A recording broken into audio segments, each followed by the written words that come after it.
பாகிஸ்தானை பொறுத்த வரைக்கும் இந்தியா கண்டிப்பா நம்மளை அடிக்கும் அப்படின்னு உறுதியா நம்புறாங்க. அவங்களுக்குலாம் தூக்கமே வரல அப்படிங்கிறதா உண்மை.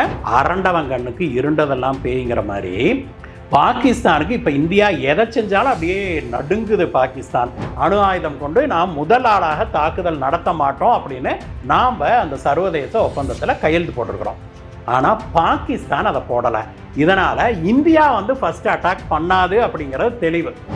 அதே சமயத்தில் பாகிஸ்தான் இந்தியா மேலே நாங்கள் பாம்பு போடுவோம், நாங்கள் 130 வச்சுருக்கிறோம், ஆச்சா ஓச்சான்லாம் பேசுகிறாங்க இல்லையா. இந்தியாவுக்குள்ளே ஒரு இடத்துல விழுந்து வெடிச்சிருச்சு அப்படின்னா அடுத்த ஒரு சில மணி நேரங்கள்லையே பாகிஸ்தானுங்கிற நாடே உலக வரைபடத்தில் இருக்காது அப்படிங்கிறதான் உண்மை. இந்தியாவிலேயே இருந்துக்கிட்டு இந்தியா கொடுக்குற எல்லாவற்றையும் அனுபவிச்சுக்கிட்டு இந்தியாவுக்கு எதிராகவே பேசுகிற பலரும் இருக்கிறாங்க இந்த நாட்டில். இந்த பாகிஸ்தான் பாஸ்போர்ட் வச்சிருக்கிறவங்களெல்லாம் பாகிஸ்தான் சிட்டிசன் எல்லாம் வெளியில் போங்கன்னு இந்தியா சொல்லிச்சு இல்லையா. சொன்ன பிறகுதான் ஒரு விஷயம் வெளியில் வருது. என்னன்னா, ஆயிரக்கணக்கான இந்திய இஸ்லாமிய பெண்கள் பாகிஸ்தான் ஆண்களை கல்யாணம் பண்ணியிருக்கிறாங்க அப்படிங்கிற விஷயம் வெளியில் வந்திருக்குது. பாகிஸ்தான் ஆண்களை கட்டிக்கிறாங்க அல்லது பாகிஸ்தானிய பெண்கள் இந்தியாவுக்கு இந்திய இஸ்லாமிய ஆண்களை கட்டிக்கிட்டு இங்கேயே குடியிருக்கிறாங்க. ஒரு நல்ல விஷயம் நடந்திருக்குது இந்த பாகிஸ்தான் பண்ண பிரச்சனையில். என்னன்னா, ஆயிரக்கணக்கான பாகிஸ்தானியர்கள் இந்தியாவில் இல்லீகலா குடியிருக்கிறாங்க அப்படிங்கிறது தெரியுது.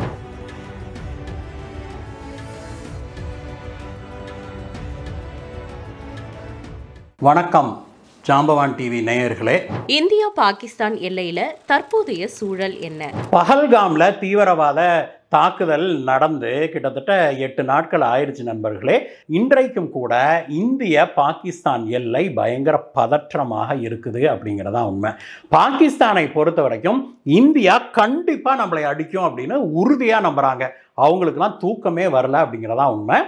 அது மட்டும் இல்லை, இந்தியாவும் தொடர்ந்து நாங்கள் உறுதியாக தாக்க போகிறோம், பழி வாங்க போகிறோம், பனிஷ் பண்ண போகிறோம். கண்டிப்பாக நாம் இவனுங்களை எங்கே இருந்தாலும் தேடி தேடி நாங்கள் தண்டிக்க போகிறோம் அப்படின்னு தொடர்ந்து சொல்லிக்கிட்டே தான் இருக்குது. இது எல்லையில் ஒரு மிகப்பெரிய டென்ஷனை உருவாக்கி இருக்குது அப்படிங்கிற பார்க்குறோம்.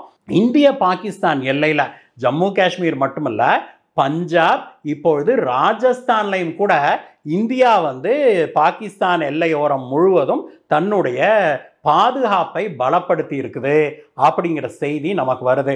அது மட்டும் இல்ல, நம்ம பாகிஸ்தான் சைடை பிறகு பார்ப்போம். இந்திய சைடில் எடுத்துக்கிட்டோம்னா கூட இந்த எல்லையோர கிராமங்கள் இருக்குது இல்லையா, அந்த கிராமங்களுக்கு ஏற்கனவே நம்மளுடைய எல்லையோர காவல் படை தகவல் கொடுத்துட்டாங்க. உங்களுடைய அறுவடைகளை எல்லாம் நீங்கள் 3 நாட்களுக்குள்ளே முடிச்சுக்கோங்க, அதற்கு பிறகு என்ன வேணால் நடக்கலாம் அப்படின்னு சொன்னதுனால அவங்கெல்லாம் தங்களுடைய அறுவடை கோதுமையெல்லாம் போட்டிருந்திருக்காங்க. அந்த அறுவடையெல்லாம் முடிச்சுட்டாங்க. அதற்கு பிறகு அந்த ரொம்ப எல்லையோரத்தில் இருக்கிற வீடுகள்லாம் இருக்கு இல்லையா, அந்த மாதிரியான கிராமத்து மக்களை எல்லாம் இவங்க பாதுகாப்பான இடங்களுக்கும் கொண்டு சென்றிருப்பதாக தெரிய வருது. உள்ள இன்டீரியருக்கு கூட்டிகிட்டு வந்திருக்கிறாங்க. இது போக இந்த எல்லையோரங்களில் இருக்கிற கிராமங்கள்ல எல்லாம் ஒவ்வொரு வீட்டுக்கும் ஒரு பங்கரை உருவாக்கிக்கிட்டு இருக்கிறாங்க. ஏற்கனவே அங்கே பங்கர்லாம் இருக்குது நண்பர்களே. அந்த பங்கர்களை எல்லாம் புதுப்பிச்சு அண்டர் கிரவுண்ட் பங்கர் இருக்குது. முக்கால்வாசி இடங்கள்ல ஒரு வீடு அப்படின்னா 4-5 பேர் ஒழிஞ்சுக்கிற அளவுக்கு பங்கர் இருக்கு. ஒரு சைரன் அடிச்சுது அப்படின்னாக்கா உடனடியாக நீங்கள் பங்கருக்கு போய்க்கோங்க அப்படிங்கிற இன்ஸ்ட்ரக்ஷன்ஸ் கொடுத்துருக்குறாங்க. அது மட்டும் இல்லை, எல்லையோர பள்ளிகள் இருக்குது இல்லையா, அந்த பள்ளி கல்லூரிகள்ல எல்லாம் போய் அந்த மாணாக்கர்கள் இருக்காங்க இல்லையா, அவங்களுக்கெல்லாம் ட்ரைனிங் கொடுத்துக்கிட்டு இருக்கிறாங்க. இந்த மாதிரி ஒரு தாக்குதலுக்கான சைரன் கேட்டுது அப்படின்னா உடனடியாக நீங்கள் இப்படி ஓடி போய் உங்களுடைய பங்கர் இங்கே இருக்குது, இந்த பங்கருக்குள்ளே ஒளிஞ்சுக்கோங்க அப்படின்னு. ஒவ்வொரு பள்ளிக்கும் கிட்டத்தட்ட ஒரு 150 பேர் 200 பேர் தங்கக்கூடிய அளவுக்கு பங்கர்களை கட்டியிருக்கிறாங்க. முழுக்க முழுக்க கான்கிரீட் பங்கர்கள். அந்த பங்கரை எல்லாம் க்ளீன் பண்ணி புதுப்பிச்சு அதுக்குள்ளே தேவையான கொஞ்சம் சப்ளைஸை கூட வச்சு அந்த மாணவர்களுக்கு பயிற்சியும் அளிச்சிருக்கிறாங்க நம்முடைய இராணுவத்தினர். இதையெல்லாம் பார்க்கும்போது இந்தியா ஏதோ ஒரு பெரிய விஷயத்துக்கு தயாராகிட்டு இருக்குது அப்படிங்கிறது நமக்கு தெளிவாக தெரியுது. அதே மாதிரி பாகிஸ்தான் சைடு எடுத்துக்கிட்டோம்னா சொல்லவே வேண்டாம் நண்பர்களே. அரண்டவன் கண்ணுக்கு இருண்டதெல்லாம் பேய்ங்கிற மாதிரி பாகிஸ்தானுக்கு இப்போ இந்தியா எதை செஞ்சாலும் அப்படியே நடுங்குது. பாகிஸ்தான் தன்னுடைய எல்லையில் இருக்கிற அனைத்து விமானப்படை பேஸுகளையும் ஆக்டிவேட் பண்ணிருச்சு. பாகிஸ்தானே எந்த நேரம் வேணாலும் இந்தியா தாக்குதல் நடத்தும், 24 மணி நேரத்துலேருந்து 36 மணி நேரத்துக்குள்ளே எங்கள் மேலே தாக்குதல் நடத்துவாங்கன்னு எங்களோட உளவுத்துறை சொல்லியிருக்குன்னு அவங்க மினிஸ்டரே சொல்கிறார். ஒரு மினிஸ்டர் விடாமல் எல்லாரும் வாயை திறந்து இந்தியா தாக்க போகுதுன்றாங்க. பாகிஸ்தான் இப்பொழுது அமெரிக்காவிட்ட ஓடோடி போய் எங்களை காப்பாற்றுங்க அப்படின்னு கெஞ்ச ஆரம்பிச்சிருக்குது. அமெரிக்கா கைவிரிச்சதையும் பார்த்தோம். அமெரிக்கா இன்னும் ஒரு படி மேலே போய் அமெரிக்காவுடைய துணை அதிபர் JD Vance இருக்கார் இல்லையா, அவர் இந்தியா வந்துட்டு போனார் இல்லையா, அவர் இந்தியாவில் இருந்தப்போ தானே இந்த தாக்குதல் நடந்தது. அவர் இந்தியாவை நீங்கள் பாகிஸ்தான் மீது தாக்குதல் நடத்துங்க அப்படிங்கிற மாதிரியே சொல்லியிருக்கிறார். நீங்கள் தாக்குதல் நடத்துங்க, ரிவெஞ்ச் எடுங்க, ஆனால் ஒரு ரீஜனல் போராக, அதாவது பாகிஸ்தான், சைனா, நேபாள், இந்த பக்கம் பங்களாதேஷ் எல்லாம் போருக்கு போகிற மாதிரி ஒரு சூழ்நிலையை உருவாக்கிறாதுங்க, உங்களுக்கும் பாகிஸ்தானுக்குள்ளே எல்லாத்தையும் வச்சு செஞ்சுக்கோங்க அப்படின்னு சொல்லி அவர் பேசியிருக்கிறது இப்போ பயங்கர வைரலாக போயிட்டு இருக்குது. நண்பர்களே, பெரும் பரபரப்பை ஏற்படுத்தி இருக்குது அப்படின்னே சொல்லணும். இது எல்லாத்துக்கும் மேலே பாகிஸ்தான் தினசரி இரவு, நேற்றோடு 8 நாள் இரவாயிருச்சு, ஒவ்வொரு நாளும் எல்லைக்கு அந்த பக்கம் இருந்து பாகிஸ்தான் இந்திய இராணுவ அவுட் போஸ்டுகளை நோக்கி தினம் சுடுது அப்படிங்கிறத நம்ம பார்க்குறோம். அதற்கு இந்தியாவும் எதிர்வினை ஆற்றிட்டு இருக்குது. இந்தியா இன்னொரு படி மேலே போய் ப்ரெசிஷன் எக்யூப்மெண்ட்டை யூஸ் பண்ணி அவங்களுடைய அவுட் போஸ்டுகளை இன்னும் RPGலாம் யூஸ் பண்ணியிருக்கிறாங்க, ராக்கெட் ப்ரொபல் கிரனேடுன்னு சொல்கிறோம் இல்லையா, அதை கூட யூஸ் பண்ணி பாகிஸ்தானுடைய அவுட் போஸ்டெல்லாம் அழிச்சிட்டு இருக்கிறத நம்ம பார்க்க முடியுது. அதனால் பயங்கர டென்ஷனாக தான் இருக்குது நம்மளுடைய எல்லை அப்படிங்கிறதான் இன்றைய சூழ்நிலை. என்ன வேணால் எப்போ வேணால் நடக்கலாம் அப்படிங்கிறதான். பாகிஸ்தானுக்கு இந்த வெயிட்டிங் தான் பெரிய டென்ஷன். நாமளே ஒரு இன்டர்வியூக்கு போகிறோம் அப்படின்னாக்க நம்ம டேர்ன் வர்றது வரைக்கும் நம்ம வெளியில் உட்கார்ந்துருக்கும் போது எவ்வளோ டென்ஷனாக இருப்போம் இல்லையா, அந்த மாதிரி பாகிஸ்தானு இப்படிப்பானோ நாளைக்கு அடிப்பானோ வருவானோ வரமாட்டானோ அப்படின்னு பயங்கர டென்ஷனாக இருக்கிறது தெளிவாக தெரியுது. ஒருவேளை 2 நாடுகளும் தன்னுடைய அணு ஆயுதத்தை பயன்படுத்தினா அதோட தாக்கம் எப்படிப்பட்டதா இருக்கும்? 2 நாடுகளும் தங்களுடைய அணு ஆயுதத்தை பயன்படுத்துவாங்களா அப்படிங்கிறதான் முதல் கேள்வியே நண்பர்களே. அது பண்ண மாட்டாங்க அப்படிங்கிறது தான் உண்மை. இதை ஏன் சொல்கிறோம் அப்படின்னா, அணு ஆயுதம் போடுறது அப்படிங்கிறது ஏதோ ஒரு பட்டன் அமுக்குனா, சினிமாவில் காட்டுவான்ல, ஒரு பட்டனை இப்படி டபக்குன்னு அமுத்தி இப்படி ஒரு அமுத்தினோம்னா அப்படி சொங்கின்னு போய் அந்த பக்கம் உழற மாதிரி, அந்த மாதிரியான வேலை அல்ல. அணு ஆயுதங்கள் அப்படிங்கிறது பாட்டாக பிரித்து ஒவ்வொரு பக்கம் வேறு வேறு இடங்களில் ஸ்டோர் பண்ணப்பட்டிருக்கும். அதை நீங்கள் அசம்பிள் பண்ணுறதுக்கே ஒரு சில நாட்கள் ஆகும். அவங்க அசம்பிள் பண்ணும்போதே நமக்கெல்லாம் தெரிஞ்சு போயிடும், உளவு செய்திகள் வந்துவிடும், இந்த மாதிரி நியூக்ளியர் வெப்பனை அவங்க அசம்பிள் பண்ணுறாங்க அப்படிங்கிறது நமக்கு தெரிஞ்சு போயிடும். ஒன்று. அதற்கு பிறகு இந்தியா சர்வதேச நோ ஃபர்ஸ்ட் யூஸ் டாக்டரின்ல நாம் கையெழுத்து போட்டிருக்கிறோம். அதாவது முதல் ஆளாக நான் இன்னொரு நாட்டு மேலே என்னுடைய நியூக்ளியர் வெப்பனை, அணு ஆயுதத்தை போட மாட்டேன், அணு ஆயுதம் கொண்டு நாம் முதல் ஆளாக தாக்குதல் நடத்த மாட்டோம் அப்படின்னு நாம் அந்த சர்வதேச ஒப்பந்தத்தில் கையெழுத்து போட்டிருக்கிறோம். ஆனால் பாகிஸ்தான் அதை போடலை. இதனால் இந்தியா ஃபர்ஸ்ட் அட்டாக் பண்ணாது அப்படிங்கிறது தெளிவு. அதே சமயத்தில் பாகிஸ்தான் இந்தியா மேலே நாங்கள் பாம்பு போடுவோம், நாங்கள் 130 வச்சுருக்கிறோம், ஆச்சா ஓச்சான்லாம் பேசுகிறாங்க இல்லையா, அவங்க ஒருவேளை இந்தியாவில் மீது ஏதோ ஒரு நகரத்தின் மீதோ 2 மீதோ போட்டாங்க அப்படின்னா நம்ம கை மட்டும் என்ன பூ பறிச்சுக்கிட்டா இருக்கும் அப்படிங்கிற கேள்வி வருது இல்லையா. ஒருவேளை பாகிஸ்தான் இந்த பார்ட்ஸ் எல்லாம் கொண்டு அசம்பிள் பண்ணுறதையெல்லாம் பயங்கர சீக்ரெட்டாக வச்சுருந்து இந்தியாவுக்கு அது தெரியாமையே போய் இந்தியா மீது பாகிஸ்தான் தாக்குதல் நடத்தி அதை இந்தியாவுடைய ஏர் டிஃபென்ஸ் சிஸ்டம்ஸ் இருக்குது இல்லையா, நாமளும் S-400லாம் வச்சுருக்கிறோம் இல்லையா, அதோட கண்ணுலாம் மண்ணை தூவிட்டு அதுல இருந்தெல்லாம் தப்பிச்சு இந்தியாவுக்குள்ள ஒரு இடத்துல விழுந்து வெடிச்சிருச்சு அப்படின்னா அடுத்த ஒரு சில மணி நேரங்கள்லயே பாகிஸ்தானுங்கிற நாடே உலக வரைபடத்தில் இருக்காது அப்படிங்கிறதான் உண்மை. அந்த அளவுக்கு இந்தியா பாகிஸ்தான் மீது அணுகுண்டு தாக்குதலை நடத்தி பாகிஸ்தானையே அழிச்சிடும் அப்படிங்கிறதா உண்மை. இந்தியாவுக்கு உள்ளேயே சமூக ஊடகங்கள்ல சிலர் இந்தியாவிற்கு எதிரான கருத்துக்களை தெரிவிக்கிறாங்களே, அதை பத்தி நீங்க என்ன நினைக்கிறீங்க? இதுக்கு என்ன சொல்றதுன்னே தெரியல நண்பர்களே. அதாவது இந்தியாவிலேயே இருந்துக்கிட்டு இந்தியா கொடுக்குற எல்லாவற்றையும் அனுபவிச்சுக்கிட்டு இந்தியாவுக்கு எதிராகவே பேசுகிற பலரும் இருக்கிறாங்க இந்த நாட்டில். சமூக ஊடகங்களில் மட்டுமல்ல, பொதுவெளியிலேயே பேசுகிறாங்க, ஏன் டிவியில் உட்காந்துக்கிட்டு கூட பேசுகிறதெல்லாம் நாம் பார்க்குறோம்.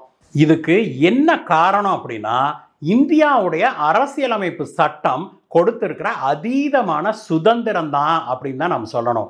எவ்வளவு சுதந்திரம் இருந்தா அவங்க இந்தியாவுக்கு எதிராகவே பேச முடியுது, பேசிட்டு அவங்க ஹாப்பியா சுதந்திரமாக இந்த நாட்டில் வாழவும் முடியுது அப்படிங்கிறத பார்க்குறோம். இதே விஷயத்த இவங்க பிற நாடுகளில் ஒரு இஸ்லாமிய நாட்டில் போய் இவங்க செய்ய முடியுமா? அவங்க இஸ்லாமியராக கூட இருக்கட்டும், அங்கே போய் அந்த நாட்டுக்கு எதிராக ஒரு வார்த்தை இப்படியெல்லாம் இவங்க பேச முடியுமா? சமூக ஊடகங்களில் போட முடியுமா? அப்படிங்கிறத நம்ம இந்த மக்களை பார்த்து கேட்கணும். இஸ்லாமிய நாடுகளை விடுங்க, பிற டிக்டேட்டர்கள் இருக்கிற நாடுகளை கூட விடுங்க. நீங்கள் சிங்கப்பூருக்கு போங்க. சிங்கப்பூரில் போய் உங்களால் அந்த நாட்டு அரசாங்கத்தை எதிர்த்து சமூக ஊடகங்களில் ஏதாவது போட்டுட்டு அதற்கு பிறகு நீங்கள் சுதந்திரமாக இருக்க முடியுமா அப்படின்னு பாருங்க. அந்த அளவுக்கு அந்த நாடுகள் எல்லாம் தங்கள் மக்களை ஸ்ட்ரிக்டாக அப்படி வச்சிருக்கிறாங்க. அப்படி இருக்கிறதுனால தான் அந்த நாடெல்லாம் முன்னேறுது அப்படிங்கிறதையும் நாம் புரிஞ்சுக்கொள்ள வேணும். இந்தியாவில் நாம் எல்லாத்துக்குமே அதீத சுதந்திரம் கொடுத்துருக்குறோம். எந்த அளவுக்கு அப்படின்னா, பாகிஸ்தானில் இருக்கிற தீவிரவாதிகள் இந்தியாவுக்குள்ள இந்தியர்களை 26 பேரை கொண்டிருக்கிறானுங்க. அதில் ஹிந்துவா, நீ ஹிந்துவான்னு கேட்டு கேட்டு கொண்டிருக்கிறானுங்க. பேண்டையும் ஜெட்டியும் அவுத்து பார்த்து அவங்க சர்க்கம்சைஸ் பண்ணியிருக்கிறாங்களா அப்படிங்கிறத பார்த்து வெரிஃபை பண்ணிக்கிட்டு அதுக்கப்புறம் சுட்டிருக்கிறானுங்க. எவ்வளவு கேவலமான ஜென்மங்களாக இவனுக்கு இருப்பானுங்க, எவ்வளவு கேவலமான விஷயங்களை இவனுக்கு செஞ்சிருக்கிறானுங்க. இத்தனையும் இவனுக்கு செய்த பிறகு கூட அந்த தீவிரவாதிகளை அனுப்பிய பாகிஸ்தானுடைய கொடியை ரோட்டில் ஒட்டி வச்சிருக்கிறாங்க ஒடிசாவில். அதை போய் சில இஸ்லாமிய பெண்கள் எடுத்துட்டு அந்த பாகிஸ்தான் கொடிக்கு அவமானமாக போகுதான். அதை எடுத்து வச்சுக்கிட்டு அதை எதிர்த்து கேட்குற மக்கள்கிட்ட அப்படி வாதாடுறாங்க. பாகிஸ்தானுக்கு ஆதரவாக இவங்க இப்படி கிளம்புறாங்களே, இவங்கெல்லாம் பாகிஸ்தானை ஆதரிச்சுக்கிட்டு இந்தியாவில் ஏன் இருக்கணும் அப்படிங்கிற கேள்வியை பலரும் எழுப்பிட்டாங்க. அவங்களுடைய மனநிலையே பாகிஸ்தானை ஆதரிக்கணும் அப்படிங்கிறதாக இருந்தால், அந்த நாடு அவங்களுக்கு சொர்க்க பூமியாக இருந்தால் ஏன் அந்த சொர்க்க பூமிக்கு போகக்கூடாது அப்படிங்கிற கேள்வி எழுது. அந்த சொர்க்க பூமி இவங்களை உள்ள விடுமாங்கிறத பாருங்க. நாம கேட்கறது, இங்க உட்கார்ந்துக்கிட்டு இந்த பெண்களோ மற்றவங்களோ பாகிஸ்தான் கொடியை தூக்கு பிடிக்கிறவங்க அதே நம்ம நாட்டில் உட்கார்ந்துக்கிட்டு நம்ம பல வீடியோக்களில் பார்த்துக்கிறோம். பள்ளி குழந்தைகள், இஸ்லாமிய குழந்தைகள், பசங்க பொண்ணுங்கள்லாம் பாரத் மாதா கி ஜெய் சொல்லும் போது சொல்ல மாட்டேங்கிறாங்க. அந்த வீடியோலாம் பார்க்கும்போது நமக்கெல்லாம் ஆச்சரியமாக இருக்கு. இதையும் செஞ்சுட்டு இந்தியாவில் தான் இருக்கிறாங்க இவங்க. இந்தியா அதற்கும் சுதந்திரம் வழங்குது. அதே மாதிரி நம்மளுடைய நேஷனல் ஆந்தத்தை பலரும் அவமதிச்சிருக்கிற கதைகளையும் நாம் பார்த்துருக்குறோம். இது போக ஒவ்வொரு முறையும் பாகிஸ்தானுக்கு ஆதரவாக இந்தியாவில் உட்காந்துக்கிட்டு பேசுறதெல்லாம் பார்க்குறோம். இதுக்கெல்லாம் மேலே இப்போ தான் ஒரு விஷயம், அதாவது கிணறு வெட்ட பூதம் கிளம்புன மாதிரி ஒரு விஷயம் வெளியில் வந்திருக்குது. இந்த பாகிஸ்தான் பாஸ்போர்ட் வச்சிருக்கிறவங்களெல்லாம் பாகிஸ்தான் சிட்டிசன் எல்லாம் வெளியில் போங்கன்னு இந்தியா சொல்லிச்சு இல்லையா? சொன்ன பிறகு தான் ஒரு விஷயம் வெளியில் வருது. என்னன்னா, ஆயிரக்கணக்கான இந்திய இஸ்லாமிய பெண்கள் பாகிஸ்தான் ஆண்களை கல்யாணம் பண்ணியிருக்கிறாங்க அப்படிங்கிற விஷயம் வெளியில் வந்திருக்குது. பாகிஸ்தான் ஆண்களை கட்டிக்கிறாங்க, அல்லது பாகிஸ்தானிய பெண்கள் இந்தியாவுக்கு இந்திய இஸ்லாமிய ஆண்களை கட்டிக்கிட்டு இங்கேயே குடியிருக்கிறாங்க. அவங்க திரும்பி போகிறதில்ல. விசிட்டர்ஸ் விசாவில் ஒரு நாட்டுக்கு போனோம்னா அந்த விசா முடியறதுக்குள்ளே 15 நாளோ 1 மாதமோ அந்த விசா முடியறதுக்குள்ளே நம்ம நாட்டுக்கு திரும்பி போகணுங்கிற அந்த அடிப்படை அறிவு வேணாமா? அவங்கெல்லாம் வருஷ கணக்கில் இங்கேயே தங்கிட்டு, அதெல்லாம் சிலர்லாம் சொல்கிறத கேட்டால் ஆச்சரியமாக இருக்குது. அவன் சொல்கிறான், ஒருத்தன் பாகிஸ்தான்லேருந்து நான் இங்கே 17 வருஷம் ஆச்சு, எனக்கு ஐடி கார்டு எல்லாம் இருக்குது, ஆதார் கார்டு இருக்குது, ரேஷன் கார்டு இருக்குது, ஓட்டர் ஐடி இருக்குது, இதுக்கெல்லாம் மேலே நான் போன எலெக்ஷனில் ஓட்டு போட்டேன்றான். பாகிஸ்தான் பாஸ்போர்ட் வச்சிருக்கிறேன், போன எலெக்ஷனில் இந்தியாவில் ஓட்டு போட்டேன்றான். இப்படி பாகிஸ்தான் எத்தனை பேரை இந்தியாவுக்குள்ளே அனுப்பியிருக்குதோ தெரியல. இப்போது யதார்த்தமாக நீங்கள் கல்யாணம் பண்ணிக்கிட்டா கூட நாம் கேட்குற கேள்வி என்னென்னா, பாகிஸ்தான் ஆண்களை நீங்கள் கல்யாணம் பண்ணிக்கிறீங்க, இங்கத்த இஸ்லாமிய பெண்கள் கட்டிக்கோங்க, அது உங்களுடைய உரிமை, உங்களுடைய சாய்ஸ். ஆனால் நீங்கள் ஏன் அங்கே போய் வாழ மாட்டேன்றீங்க? அந்த நாடு அவ்வளோ மோசமாக இருந்தால் நீங்கள் ஏன் அப்புறம் அவனுங்களை கட்டிக்கிறீங்க? நீங்கள் அங்கே போய் வாழ வேண்டியது தானே அப்படிங்கிற கேள்வியை முதல்ல எழுப்புகிறோம். ரெண்டாவது, பாகிஸ்தான்லேருந்து இங்கே வந்திருக்கிறானுங்கள்ல டூரிஸ்ட் விசால ஆண்களோ பெண்களோ எல்லாருமே, அவங்க எல்லாம் இங்கேயே ஓவர் ஸ்டே பண்ணி பல வருஷங்களாக இந்தியாவிலேயே இருக்கிறாங்க. இங்கே நான் இப்போ பார்த்தா சீன் போடுதுங்க டிவியில், நான் கல்யாணம் பண்ணிக்கிட்டேன், இங்கே குழந்தை இருக்குது, குழந்தையெல்லாம் விட்டுட்டு நான் போக முடியுமா, என்னென்ன அப்படியே இந்த மெகா சீரியல் பார்க்குற மாதிரி என்ன சீன் போட்டுக்கிட்டு அழுகுதுங்க எல்லாம் உட்காந்துக்கிட்டு. நாம் கேட்குற கேள்வி, இத்தனை வருஷம் இருந்தைய இந்தியாவில், இத்தனை வருஷத்தில் உனக்கு வந்து இந்தியா பாஸ்போர்ட் வாங்கணும், இந்தியன் சிட்டிசன்ஷிப்பை வாங்கணும் அப்படின்னு தோணலையா?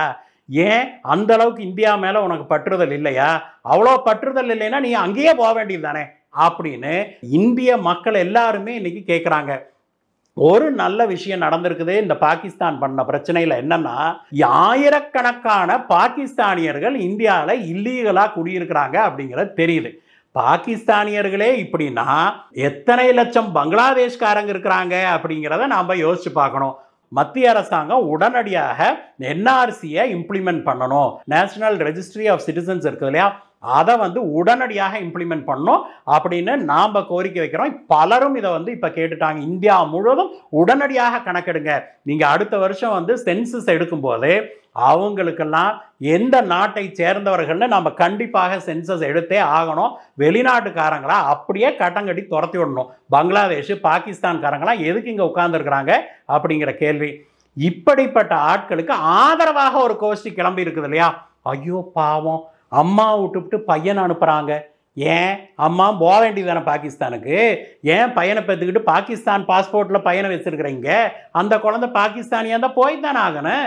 இப்படி பலரும் இன்றைக்கு சீன் போடுறத பார்க்குறோம். அவர்களுக்கு ஆதரவாக, அதுவும் குறிப்பாக தமிழ்நாட்டில் ஏகப்பட்ட உருப்படி கிளம்புது. இங்கே தான் திராவிடம்ங்கிற பேரில் நாம் தான் வந்து வசனம்லாம் பேசணும் இல்லையா, மதம் என பிரிந்தது போதும் அப்படின்னு. ஆமாம், நாமளும் பாடுற ஆட்கள் தான் மதம் என பிரிந்தது போதும் தான். ஆனால் அது எல்லாரும் நினைக்கணுமா இல்லையா? இந்துக்கள் மட்டும் நினைத்து என்ன பண்ணுறது?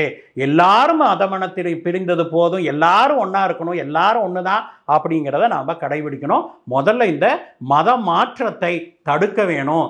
அதற்கான சட்டத்தை இந்திய அரசாங்கம் கொண்டு வரணும். அப்போ தான் இது எல்லாமே சரி வரும். எந்த ஒரு முஸ்லீம் நாட்டிலையாவது போய் நான் வேற மதத்துக்கு மாறுறேன் அப்படின்னு சொல்ல முடியுமா? ஒரு முஸ்லீமை மதம் மாற்ற முடியுமா? அந்த அளவுக்கு முஸ்லீம் நாடுகள்லாம் இருக்கும்போது இந்தியாவில் நாம் எல்லா சுதந்திரத்தையும் கொடுக்குறோம்.